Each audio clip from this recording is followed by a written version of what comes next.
Hi hello ನಮಸ್ತೆ watch Kannada ಸೀರೆ ಚಾನಲ್ಗೆ ಸ್ವಾಗತ. ಮೊದಲು ನಮ್ಮ ಚಾನಲ್ನ ಸಬ್ಸ್ಕ್ರೈಬ್ ಮಾಡ್ಕೊಳ್ಳಿ. ಭಾಗ್ಯಲಕ್ಷ್ಮಿ ಸಂಚಿಕೆಯಲ್ಲಿ ಏನಾಗುತ್ತೆ ಅಂತ ನೋಡೋಣ. ಸಂಚಿಕೆ ಪ್ರಾರಂಭದಲ್ಲಿ ಭಾಗ್ಯನಿಗೆ ಲಕ್ಷ್ಮಿ ಸಮಾಧಾನ ಮಾಡ್ತಾ ಇರ್ತಾಳೆ. ಲಕ್ಷ್ಮಿ ಹೇಳ್ತಾಳೆ, ಅಕ್ಕಮ್ಮ ನಿನ್ನ ಜೊತೆ ನಾನಿದ್ದೇನೆ, ನೀನು ಯಾವುದಕ್ಕೂ ಹೆದರಬೇಡ, ನಾವಿಬ್ಬರು ಸೇರಿ ಒಂದು ಒಳ್ಳೆ ಜೀವನ ನಡೆಸೋಣ, ನಿಂಗೆ ಏನೇ ಸಹಾಯ ಬೇಕಿದ್ದರೂ ನಾನಿದ್ದೇನೆ ಅಕ್ಕಮ್ಮ, ನಿನಗೆ ನೀನು ಒಬ್ಬಳೇ ಅಂತೂ ಅಲ್ವೇ ಅಲ್ಲ, ನಾನು ನಿನ್ನ ಜೊತೆ ಯಾವಾಗಲೂ ಇದ್ದೇನೆ ಅಕ್ಕಮ್ಮ ಅಂತ ಹೇಳ್ಕೊಂಡು ಲಕ್ಷ್ಮಿ ತುಂಬಾ ಧೈರ್ಯ ತುಂಬ್ತಾಳೆ. ಭಾಗ್ಯನಿಗೆ ತುಂಬಾ ಖುಷಿಯಾಗುತ್ತೆ ಲಕ್ಷ್ಮಿ ಹೇಳಿರೋ ಮಾತನ್ನು ಕೇಳಿ. ಇನ್ನು ಈ ಕಡೆ ತಾಂಡವ್ ಒಬ್ಬನೇ ಯೋಚನೆ ಮಾಡ್ತಿರ್ತಾನೆ. ಈ ಭಾಗ್ಯನಿಗೆ ಎಷ್ಟು ಅಹಂಕಾರ ಇರಬೇಕು, ಎಷ್ಟು ಕಾನ್ಫಿಡೆನ್ಸಲ್ಲಿ ಹೇಳಿದ್ಲು, ಎಲ್ಲ ನಾನೇ ನೋಡ್ಕೊಳ್ತೇನೆ ಅಂತ ಹೇಳ್ಕೊಂಡು ತನ್ಮಯ್ಯನ ಫೀಸ್ ಕಟ್ತೆ ಅಂತ ಹೇಳಿದ್ಲು, ಮನೆ ನೋಡ್ಕೊಳ್ತೇನೆ ಅಂತ ಹೇಳಿದರು, ಅಪ್ಪ ಅಮ್ಮ ನೋಡ್ಕೊಳ್ತೇನೆ ಅಂತ ಹೇಳಿದ್ಲು. ಎಷ್ಟು ಅಹಂಕಾರ ಇರಬೇಕು ಇವಳಿಗೆ. ಇಲ್ಲ, ಇವಳನ್ನು ನಾನು ಸುಮ್ಮನೆ ಬಿಡಲ್ಲ, ಇವಳಿಗೆ ಏನಾದರೂ ಮಾಡಿ ಒಂದು ಗತಿ ಕಾಣಿಸ್ಬೇಕಲ್ವ, ನಾನು ಏನು ಮಾಡಲಿ ಅಂತ ಹೇಳ್ಕೊಂಡು ಯೋಚನೆ ಮಾಡ್ತಾ ಇರ್ತಾನೆ. ಆವಾಗ ಅವನಿಗೆ ಬ್ಯಾಂಕ್ ಅವ್ರು ಕಾಲ್ ಮಾಡ್ತಾರೆ. ಕಾಲ್ ಮಾಡಿ ತಾಂಡವ ಕೇಳ್ತಾರೆ. ಅದಕ್ಕೆ ಹೌದು ಅಂತ ಹೇಳ್ತಾನೆ. ಏನು ರೀ, ಎಷ್ಟು ನಿಮಗೆ ಕಾಲ್ ಮಾಡೋದು, 5 ತಿಂಗಳಿಂದ ಮನೆ EMI ಕಟ್ಟಿಲ್ಲ, ಏನಾದರೂ ಈ ಸಲ ಕಟ್ಟಲಿಲ್ಲ ಅಂದರೆ ನಿಮ್ಮ ಮನೆ ಬಂದು ಸೀಸ್ ಮಾಡ್ತೇವೆ ಅಂತ ಹೇಳ್ತಾನೆ.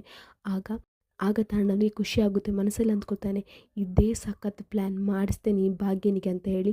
ಏನ್ರಿ ಮಾಡ್ತೀರಾ, ಏನು ಕಿತ್ಕೊಳ್ಳಿಕ್ಕಾಗುತ್ತೆ ಕಿತ್ಕೊಳ್ರಿ, ಮನೆ ಏನು ಸೀಸ್ ಮಾಡ್ತೀರಾ, ಹರಾಜು ಮಾಡ್ತೀರಾ ಮಾಡಿರಿ, ನಾನಂತೂ ₹1 ಕಟ್ಟಲ್ಲ, ಏನು ಮಾಡ್ತೀರಿ ಬನ್ನಿರಿ ಮಾಡ್ಕೊಳ್ಳಿ ಅಂತ ಬಾಯಿ ಬಂದಾಗ ಬೈದು ಫೋನ್ ಇಡ್ತಾನೆ ತಾಂಡವ್.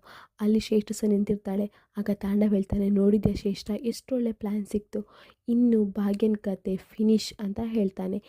ಇನ್ನು ಈ ಕಡೆ ಪೂಜಾನು ಕೆಲಸ ಹುಡುಕ್ತಾ ಇರ್ತಾಳೆ. ಸುನಂದ ಹೇಳ್ತಾಳೆ, ಇವಾಗಲಾದರೂ ನಿಂಗೆ ಒಳ್ಳೆ ಬುದ್ಧಿ ಬಂತಲ್ಲ, ನಾನಿನ್ನೆ ಅಷ್ಟು ಬೈದಕ್ಕೆ ಇವತ್ತಿನ ಕೆಲಸ ಹುಡುಕ್ತಿದ್ದೆಲ್ಲ ಅದೇ ಒಳ್ಳೆಯದು ಅಂತ ಹೇಳ್ತಾಳೆ. ಆವಾಗಲೇ ಕಾಲಿಂಗ್ ಬೆಲ್ ಆಗುತ್ತೆ.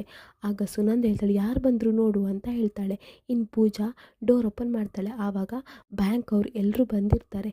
ಆವಾಗ ಪೂಜಾ ಕೇಳ್ತಾಳೆ, ಯಾರು ನೀವು ಅಂತ ಕೇಳ್ತಾಳೆ. ಆಗ ಬ್ಯಾಂಕ್ ಅವ್ರು ಹೇಳ್ತಾರೆ, ಇದು ತಾಂಡವ್ ಸೂರ್ಯವಂಶಿಯವರ ಮನೆ ಅಲ್ವಾ ಅಂತ ಹೇಳ್ತಾರೆ. ಆಗ ಪೂಜಾ ಹೇಳ್ತಾರೆ, ಹೌದು ಭಾವನ ಮನೆಯೇ, ಬನ್ನಿ ಅಂತ ಹೇಳ್ತಾಳೆ. ಆವಾಗ ಬ್ಯಾಂಕ್ನವ್ರು ಹೇಳ್ತಾರೆ, ನೋಡಿ ಈ ಕೂಡಲೇ ನೀವು ಮನೆ ಖಾಲಿ ಮಾಡಿ, ಈ ಮನೆ ನಾವು ಸೀಸ್ ಮಾಡ್ತಾ ಇದ್ದೇವೆ, ನೋಡಿ ಬ್ಯಾಂಕಿಂದ ಈ ಮನೆ ಮೇಲೆ ಲೋನ್ ತಗೊಂಡು EMI ಕಟ್ಟದೆ 5 ತಿಂಗಳಾಯಿತು.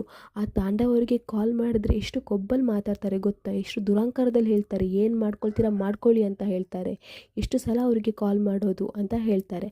ಆಗ ಮನೆಯವರೆಲ್ರಿಗೂ ಶಾಕ್ ಆಗುತ್ತೆ. ಇನ್ನು ಕುಸುಮ ಹೇಳ್ತಾಳೆ, ಏನು ಹೇಳ್ತಿದ್ದೀರಾ ಅಂತ ಹೇಳ್ತಾಳೆ. ಇನ್ನು ಧರ್ಮ ಹೇಳ್ತಾನೆ, ಅಲ್ಲ ಈಗಲೇ ಮನೆ ಖಾಲಿ ಮಾಡಿ ಅಂದರೆ ಏನು ಮಾಡೋದು ಅಂತ ಹೇಳ್ತಾನೆ.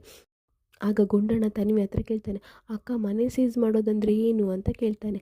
ಆಗ ತನ್ವಿ ಹೇಳ್ತಾಳೆ, ಮನೆ ಸೀಸ್ ಮಾಡೋದಂದರೆ ನಮ್ಮನ್ನೆಲ್ಲ ಮನೆಯಿಂದ ಹೊರಗಾಗಿ ಮನೆಯನ್ನು ಜಪ್ತಿ ಮಾಡೋದು, ನಾವೆಲ್ಲ ಹೊರಗಿರಬೇಕು ಅಂತ ಹೇಳ್ತಾಳೆ.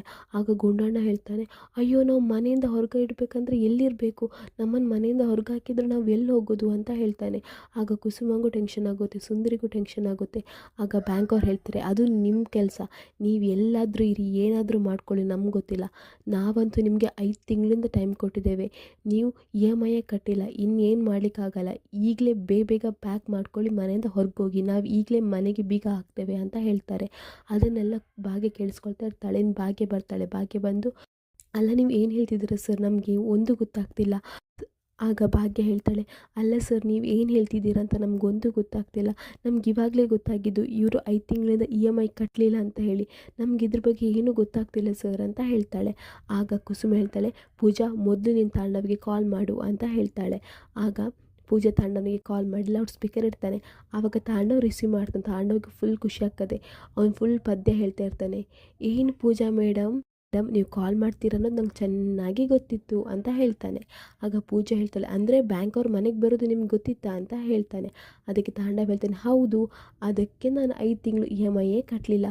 ಇನ್ನು ಭಾಗ್ಯ ಇದ್ದಾಳಲ್ಲ, ಆ ದೊಡ್ಡ ಎಮ್ಮೆ, ಏನು ಸ್ವಾಭಿಮಾನ ಅವಳಿಗೆ, ಅವಳೇ ಮನೆ EMI ಕಟ್ಟಲಿ, ಏನು ಬೇಕಾದರೂ ಮಾಡ್ಕೊಳ್ಳಿ ಅಂತ ಹೇಳಿ ಫೋನ್ ಕಟ್ ಮಾಡ್ತಾನೆ.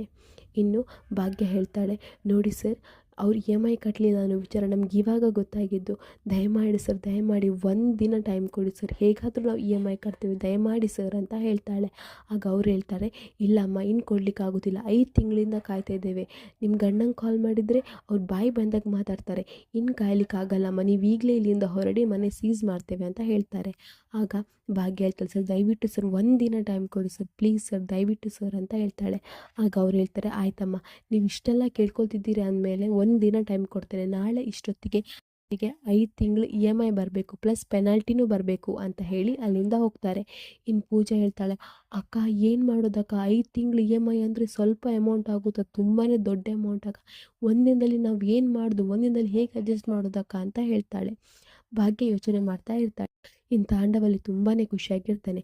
ಇನ್ನು ಭಾಗ್ಯ ಏನಾದರೂ ನಾನು ವ್ಯವಸ್ಥೆ ಮಾಡಲೇಬೇಕು ಅಂದ್ಕೊಂಡು ಯೋಚನೆ ಮಾಡ್ತಾ ಇರ್ತಾಳೆ. ಇಲ್ಲಿಗೆ ಈ ಸಂಚಿಕೆ ಮುಗಿಯುತ್ತೆ. ನಮ್ಮ ವಾಚ್ ಕನ್ನಡ ಚಾನಲ್ ಸಬ್ಸ್ಕ್ರೈಬ್ ಮಾಡ್ಕೊಳ್ಳಿ.